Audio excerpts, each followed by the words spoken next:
নমস্কার বন্ধুরা, মনীষা হেসেলে আপনাদের সবাইকে স্বাগত। আজ আপনাদের সাথে শেয়ার করব গুঁড়ো দুধের মিল্ক কেকের রেসিপি। আর এই মিল্ক কেক আপনারা রাখি বন্ধন উপলক্ষে খুব কম উপকরণ দিয়ে কম সময়ের মধ্যে তৈরি করে নিতে পারেন। চলুন তাহলে বন্ধুরা দেখে নেওয়া যাক আজকের রেসিপিটি বানানোর জন্য এখানে প্রথমে কড়াইয়ের মধ্যে দিয়ে দিলাম 1 চামচ পরিমাণ ঘি। এরপর ঘিটাকে ব্রাশ করে নেব।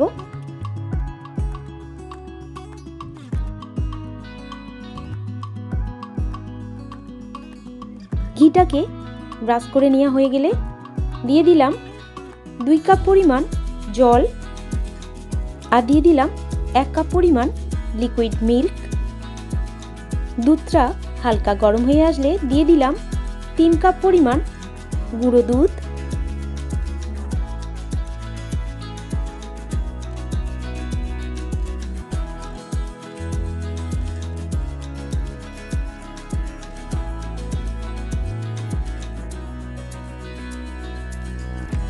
গুঁড়ো দুধটাকে ভালো করে মিশিয়ে নেব।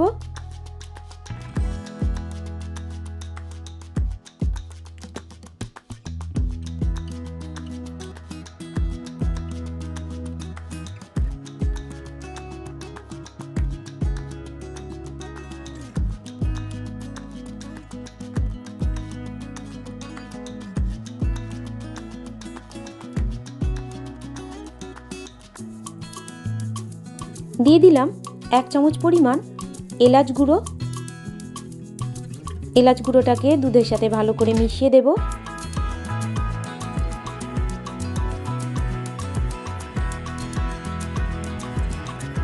এরপর দিয়ে দিলাম 1 চামচ পরিমাণ ঘি। ঘিটাকে দুধের সাথে ভালো করে মিশিয়ে নিয়েছি।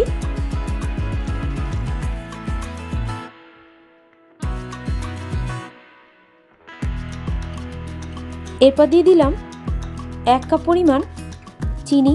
এখানে চিনিটা আপনাদের স্বাদ অনুযায়ী ব্যবহার করবেন।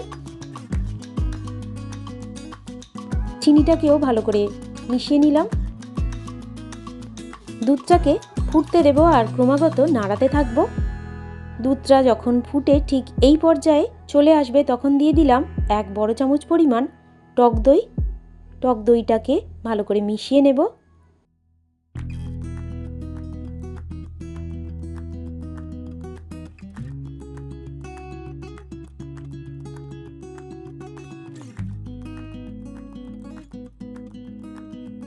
ক্রমাগত নাড়াচাড়া করতে থাকবো এইভাবে লো টু মিডিয়াম ফ্লেমে রেখে। আবারও দিয়ে দিলাম 2 চামচ পরিমাণ ঘি। ঘিটাকে ভালো করে একটু মিশিয়ে নিলাম।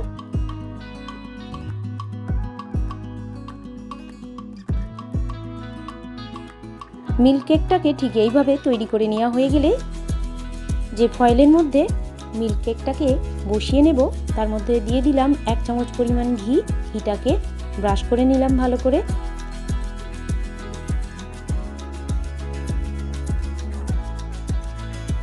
ফয়েলের মধ্যে মিল্ক কেকটাকে এইভাবে দিয়ে একটু চেপে চেপে দেব।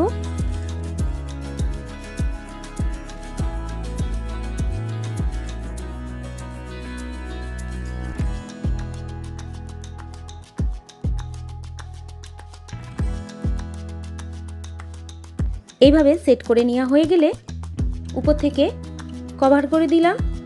সারা রাত ফ্রিজে রেখে ঠান্ডা হতে দেব।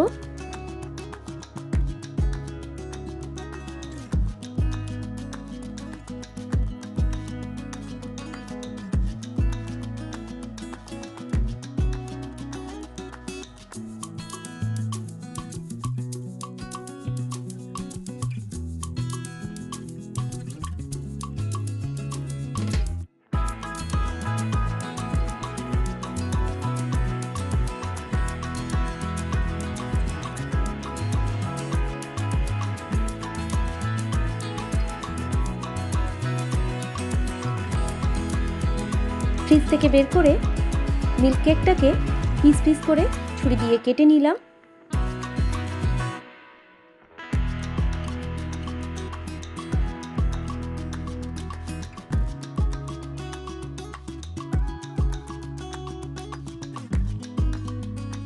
অন্যান্য রেসিপিগুলোর মতো আজকের রেসিপিটি আপনাদের কোথাও যদি ভালো লেগে থাকে বন্ধুরা, অবশ্যই আমার এই ছোট চ্যানেলকে এগিয়ে যেতে সাহায্য করবেন। লাইক, কমেন্ট, শেয়ার করবেন। আর চ্যানেলে নতুন কোনো বন্ধু হয়ে থাকলে চ্যানেলটিকে সাবস্ক্রাইব করে পাশে থাকবেন। এই ধরনের রেসিপি সবার প্রথম দেখার জন্য পাশে থাকা বেল আইকনটিতে প্রেস করে রাখবেন। আর অবশ্যই হাইপ করতে ভুলবেন না বন্ধুরা।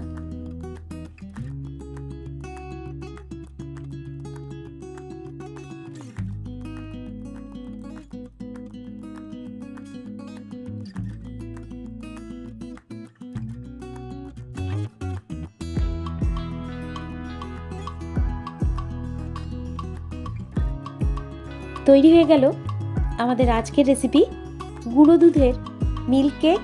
পরিবেশনের জন্য একেবারে প্রস্তুত।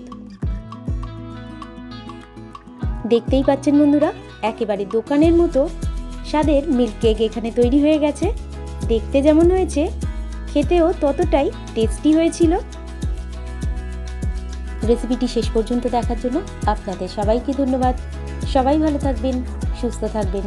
আবারও চলে আসবো অন্য কোনো দিন নতুন কোনো রেসিপি নিয়ে।